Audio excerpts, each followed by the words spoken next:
For over a century now, film has been an excellent outlet to tell fantastical stories, question new ideas, and push the limits of storytelling in a whole new way. And with the widespread adoption of sound to the medium in the late 1920s, a short-lived era where filmmakers could do just that was born. For a couple years in the early 1930s, films were able to show off rather taboo subject matter for the time. Unfortunately, this short-lived era came to a close in 1934 when the pressure of several Catholic groups was enough to make the government say, either y'all have to start regulating yourselves or we're stepping in. This allowed the very strict Hays Code to determine what was acceptable to show on film for a long, long time. However, as times changed and more mature pieces of film were able to be released, there was still no way to distinguish if a film should be seen by a younger audience. That all changed in 1968 with the formation of the Motion Picture Association of America, led by Jack Valenti. This system's goal was to be the tool that helped creators from script to screen. Unfortunately, this system was more of a hindrance to the art form, causing just as many problems as the older system did. Now don't get me wrong, I believe that we should have a rating system, as there are many people out there who don't have the time to research what a movie is about. They just want to look at the back of a DVD case or the Netflix description and be like, yeah, I don't know, this is fine for my kid. Thankfully, I feel the system can redeem itself in just 4 simple steps. So without further ado, here's how to fix the MPA. Let's start with the G rating.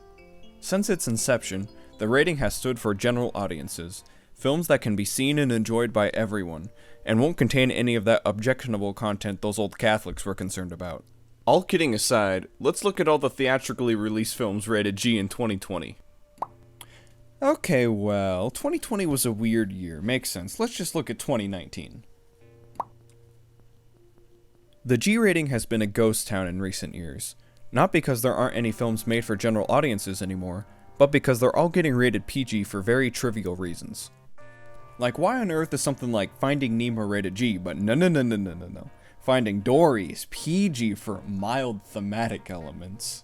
It seems like many films you would associate with the G rating in recent years have all been rated PG for very minor reasons.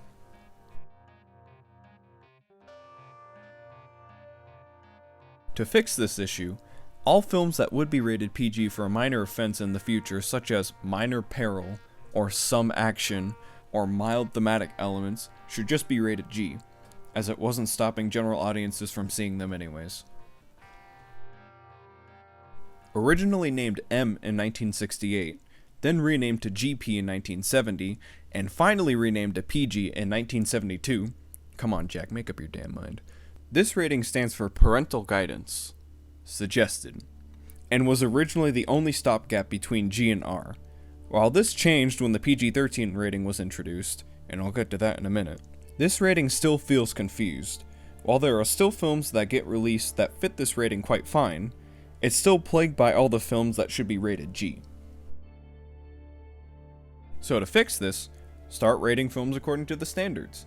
Have PG films start to show or discuss more thematic elements, but mainly sticking with innuendos and double entendres. Dirty hoe!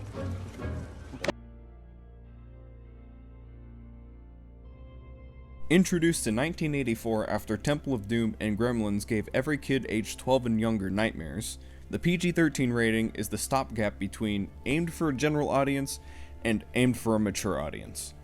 And for a while, the rating worked quite well. However, many people point to around 2004 and the media frenzy that followed that year's Super Bowl incident when the rating started to lose its touch. Once PG-13 was the rating that pushed the limits of what could be shown to a wider audience, is now the rating that films get cut and edited to make sure it's seen by a wider audience. Not to mention some of the infamous rules that seem to plague the rating, such as the 1 F-word rule, or the yeah you can kill like 87 people but make sure nobody bleeds rule, that really make PG-13 feel like the new safe rating. And if that's the case, then it only tends to hurt films that studios have no faith in. The solution? Stop forcing the arbitrary rules on the rating and evaluate each film case by case. I don't think one little gory aspect or one too many fucks should be the reason a film becomes R. By doing this, you can still show and discuss more mature themes and ideas, while the film can still be seen by a larger audience. Ah yes, restricted, the adult rating, or according to the MPA, it is the rating for a film that contains some adult material. So then why is there a restricted rating that still has adult content cut? Oh yeah, that's because there's the NC-17 rating. And I thought the G rating was a ghost town.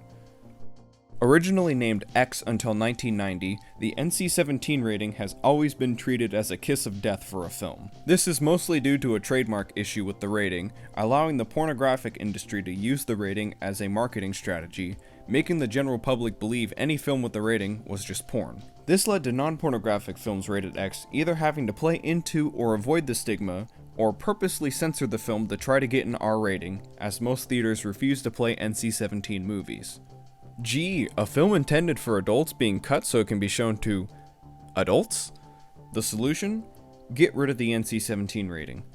I understand that films have to get cut and edited for many reasons, but this reason isn't valid in the slightest. Ever since the Hays Code was first introduced, films have been censored for material that is considered objectionable by some, even if the film is intended for an adult audience. It's almost 100 years later, and we still see the same thing happening, and at this point, it's just unnecessary.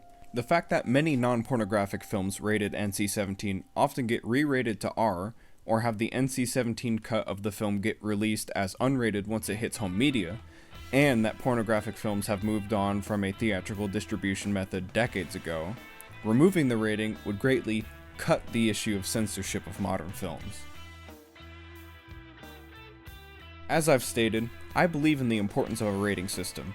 I believe it can be the tool that helps guide a film to its correct audience and prevents kids from seeing things they have no right in seeing yet. So if we stop giving G films minor PG ratings, rate actual PG films according to the standards, stop forcing arbitrary rules and evaluate PG-13 films case by case, and finally removing the NC-17 rating altogether, I feel like the system could easily improve, which would only tend to benefit the consumer, the studios, the theater chains, and the filmmakers. So basically everyone. Let's just hope that the system changes for the better, instead of warping into something else and causing more problems for people who just want to enjoy cinema.